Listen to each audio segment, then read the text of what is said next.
Action पर पाकिस्तान की गीदड़ भभकी आप सुन सकते हैं। भारत के एक्शन पर पाकिस्तान बौखला गया है और गीदड़ भभकी देते हुए उसने सेना को कार्रवाई की खुली छूट दे दी है। इस वक्त की बड़ी खबर आपको बता रहे हैं, पाकिस्तान सेना ने 26 लोगों की मौत की पुष्टि कर दी है। ये इस वक्त की बड़ी खबर आपको बता रहे हैं और इस बीच में यह भी बड़ी खबर है कि पाक सरकार ने सेना को खुली छूट दे दी है।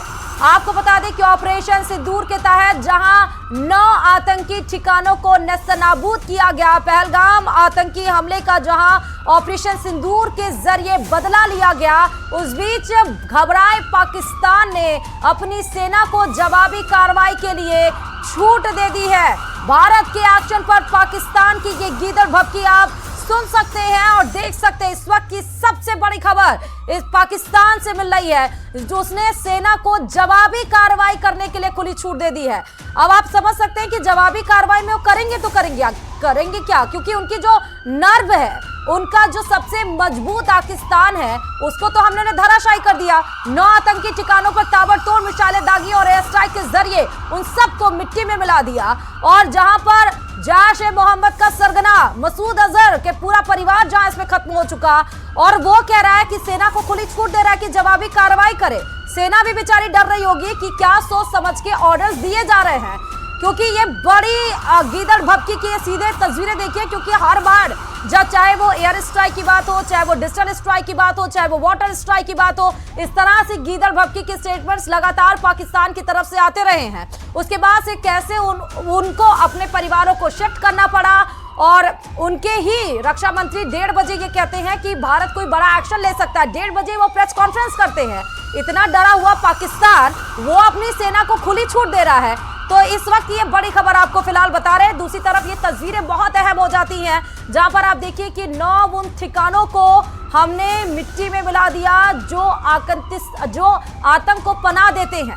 उस लॉन्च पैड को तबाह कर दिया जहां से ये साजिश पूरी रची जाती है। एक एक करके चुन चुन को उन 9 ठिकानों को हमने ढूंढा और उसके बाद 1:05 पर ऑपरेशन सिंदूर के तहत ये कार्रवाई की गई और 1:25 पर हमने अपने टारगेट को पूरा कर लिया। मात्र 20 मिनट की इस कार्रवाई में पाकिस्तान घबरा गया। उसकी आवाम कह रही है कि हम रात भर सोए नहीं, हम रात भर खौफ में जीते रहे, रात भर खौफ में हम जगते रहे, अपने घरों को छोड़कर हम खुले आसमान के नीचे चले गए और एक एक करके 26 लोगों की मौत हो चुकी है। इसकी पुष्टि खुद पाकिस्तान की तरफ से की गई है और इधर घबराए हुए पाकिस्तान यूएनएससी से दरख्वास्त कर रहा है कि उसकी एक बात सुन ली जाए। एक बार फिर से यूएनएससी का दरवाजा खटखटाने की तरफ गुजारिश कर रहा है। कई सारी तस्वीरें इस समय आपके टीवी स्क्रीन पर 9 तस्वीरें हैं। 15 दिन में जो पहलगाम हमले का बदला लिया गया उसकी 9 तस्वीरें इस समय है। पीओके में एयर स्ट्राइक की तस्वीरें, 9 ठिकानों को किस तरह नेस्तनाबूद किया गया वो तस्वीरें,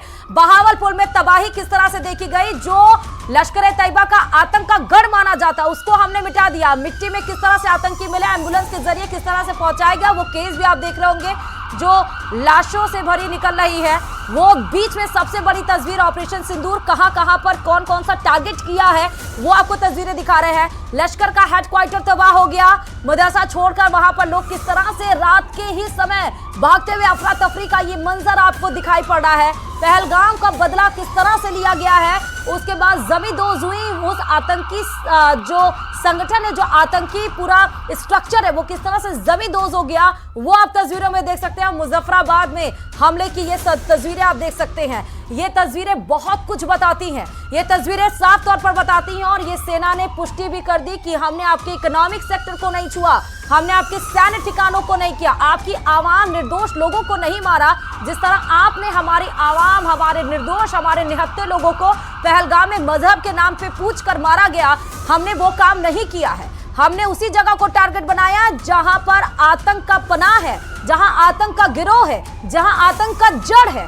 हमने उसको खत्म किया। लेकिन लोगों की इस बीच में बहुत उम्मीदें जग चुकी हैं। लोग सोशल मीडिया पर यही बोल रहे हैं कि प्रधानमंत्री नरेंद्र मोदी की तो सराहना वो कर ही रहे हैं, सेना को वो सल्यूट कर ही रहे हैं, वो बता रहे हैं कि नए भारत में सेना के ऊपर उनको गर्व है। लेकिन इस बीच में वो ये भी कह रहे हैं कि इस समय ये समय है कि जब पीओके तो हमारा है, लेकिन पूर्ण अधिकार पीओके पर हमारा हो जाना चाहिए। तो आप देखिए कि आवाम की, जनता की, भारतीय हिंदुस्तानियों की जो एक तरह से दरख्वास्त है सरकार से, वो ये कि अगर सरकार इतना बड़ा स्ट्राइक कर सकती है तो ये समय है कि वो पीओके को भी अपना पूरा संपूर्ण अधिकार जमा सकती है। 3 तस्वीरें समय आपको बैक टू बैक हम दिखा रहे हैं। 3 तस्वीरें नहीं, दरअसल ये जो एक एक करके स्ट्राइक की गई हैं उसकी तस्वीरें दिखा रहे हैं। लश्कर हेडक्वार्टर मुर्दिके वही 26/11 से जहां पर ट्रेनिंग ने जो आतंकी को ट्रेनिंग दी जा रही थी, ट्रेनिंग सेंटर हब था ये, उसको किया गया। ऑपरेशन सिंदूर के तहत 1 2 3 4 5 6 7 8 9